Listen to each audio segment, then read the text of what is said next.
Last Wednesday, we gathered here in the sanctuary for Ash Wednesday, when we marked together the beginning of the season of Lent. So over these next 40 days, not including Sundays, we will journey with Christ to the cross. As such, much of our liturgy and worship much of our music, the preaching will reflect a slightly more somber and serious tone. As together we look within, as we engage in this time of introspection, as we journey with Jesus in this very difficult time in his life and ministry. So we welcome you to the first Sunday in Lent.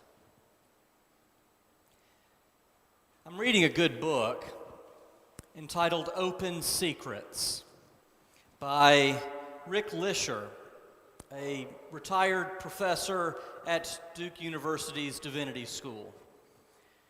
The book is a pastoral memoir of sorts, full of poignant reflections of decades of serving churches, mostly in the rural Midwest. Just last week, I was reading Lisher's reflections about how his parents met. In 1932, Rick writes, "My father met my mother by means of one of the greatest pickup lines of the era. After a young people's social at their Lutheran church, he followed her along the park on the near north side of St. Louis to the streetcar stop. When he caught up to her, Rick says, with all the savoir-faire of a Lutheran Cary Grant, he says, 'Say, do you go to movies during Lent?'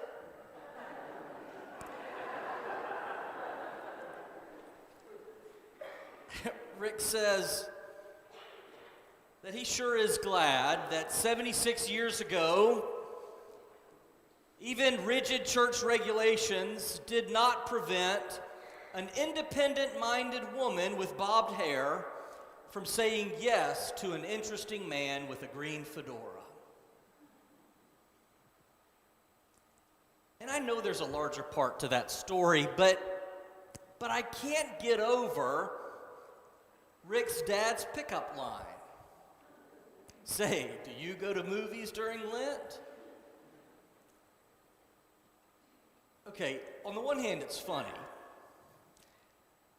But on the other, it reflects a larger church whose practices set certain conditions on members' daily lives. Now, I know we realize that Lent is a holy time of prayer, of self-discipline, and maybe some extra church going. And when we fast or give something up or alter our social routine during Lent, we're trying to remember Jesus' sacrificial life and death. And Lisher says that the church back then recognized that there is an incongruity between focusing on the crucified Christ on Sundays and dissipating your wits in movie theaters and speakeasies the rest of the week. And then he says, how quaint. Granted, we do not wish to re-inhabit a culture that is no longer ours, but if the 40-day period called Lent, which we are now entering, still shapes believers in the way of the cross and prepares them for the Lord's resurrection, then we still need Lent in all its incongruity. We need that sense of holiness. For my money, we need that tension, that incongruity. Each year on the first Sunday in Lent, we embark upon a journey that begins with Jesus' own sojourn into the wilderness, where he is promptly tempted by the devil. Now, temptation didn't begin with Jesus, of course. Our Old Testament lesson tells us it has been present since the first human beings walked the earth. Adam and Eve are in the garden of the good and evil. Are in the Garden of Eden. God says, stay away from the tree of the knowledge of good and evil. Do they listen? Heavens, no. Any parent could have seen that coming a mile away. What happens when you tell your child not to do something? Even if they had never considered it before, that is precisely the thing that they want to do, right? Adam and Eve give in to temptation, and what do you know? They've been kicked out of the garden and are looking for a new apartment. In our story from New Testament, Jesus is coming down the mountain of Transfiguration. He's descending into the wilderness.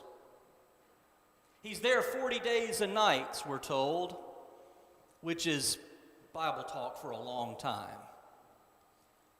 The sun blazes during the day. The night is freezing cold.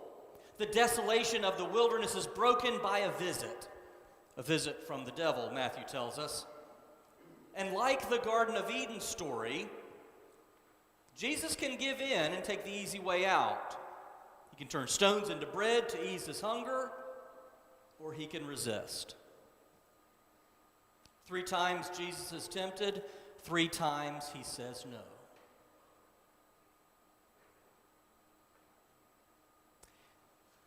Church, resisting temptation isn't easy. I'll grant you that. But I don't think it's difficult. I don't think it's complicated. Because I believe Jesus' resistance to temptation can serve as a model for us. For his temptations were every bit as real as any that you or I face.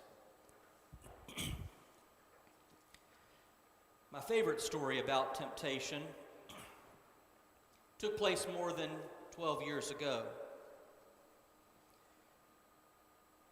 Andre and I were living in a Hosky, North Carolina. Ella was a toddler.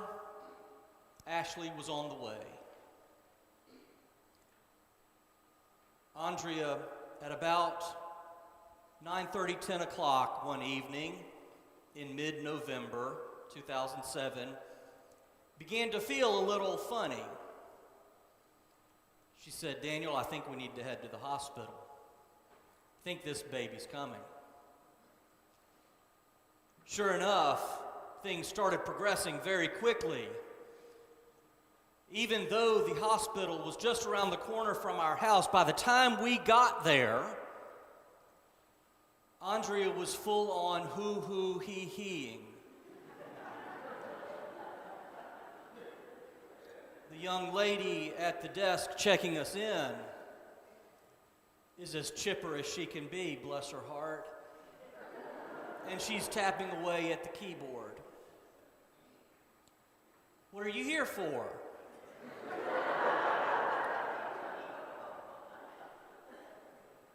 "I have a headache." "Ma'am, we're about to have a baby." She says, name, address, all that sort of information. She's just clicking away at the keyboard. I'm thinking she's never going to be done. And she looks up at Andrea and says, "Do you think you'll have another?"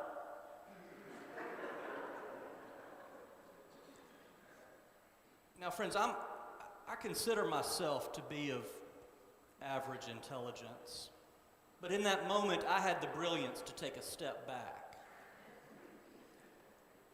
Because I looked over at my beautiful wife, who is as docile as the day is long.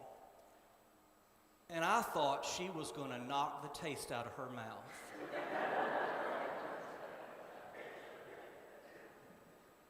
She didn't, but she was tempted.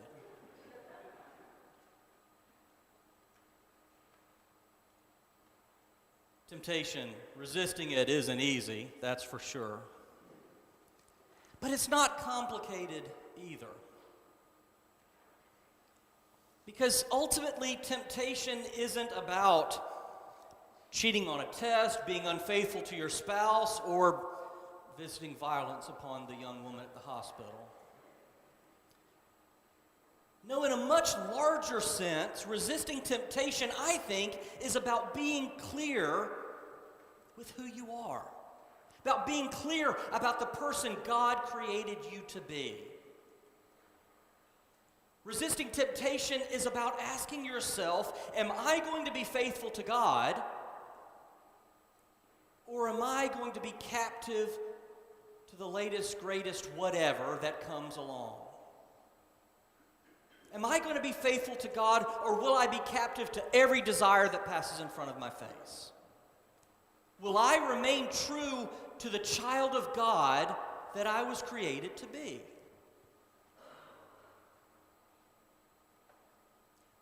And this story from Matthew, and its corollaries in Mark and Luke, this is when we find out what being the Son of God really means.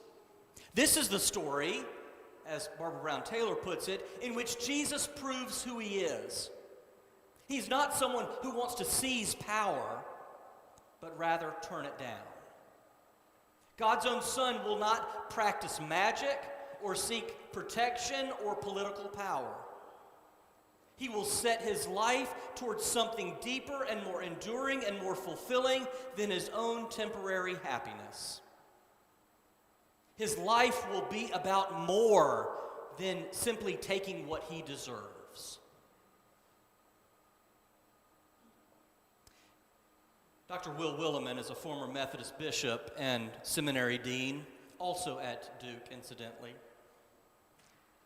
I love the story in which Willimon talks about the time a recruiter for the educational organization Teach for America came to Duke University.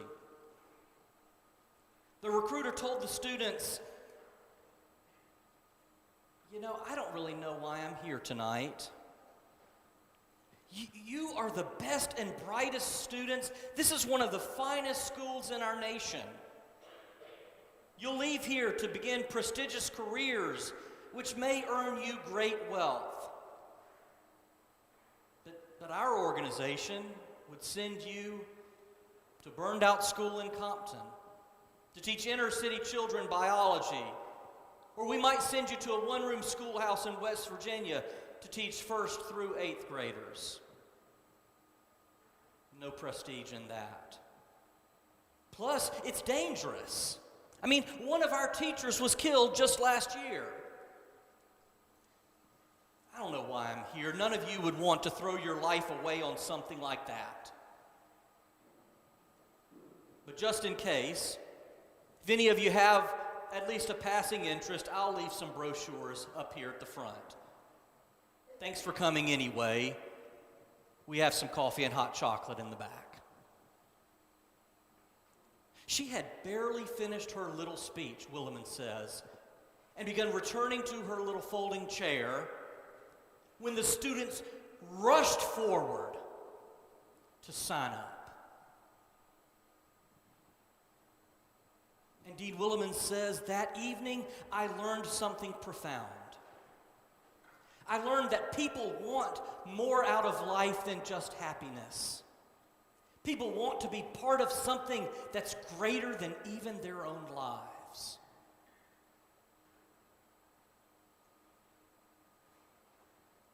What am I getting at here?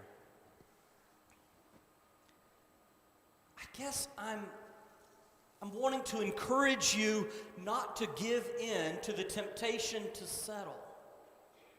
Don't settle for mere happiness or acceptance or great wealth or achievement or convenience or comfort. I want to encourage you not to settle for what you think you deserve, because the truth is, brothers and sisters, God wants to give you so much more.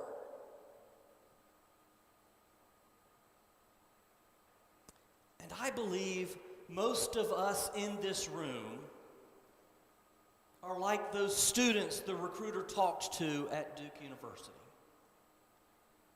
Many of us are successful. We've been blessed with good educations and loving families and material things that we've worked hard to earn. And it would be very tempting for us to center our lives on claiming and making the most of what is ours, what we deserve, what we've earned. But just like Jesus Christ, we are called to follow a different path. We're called to something more, to something greater than ourselves. And I'll be the first to admit it's a road that is not always smooth. It's a road that doesn't always have great scenery. But it's the only road that will take us to the place that we've been created to be.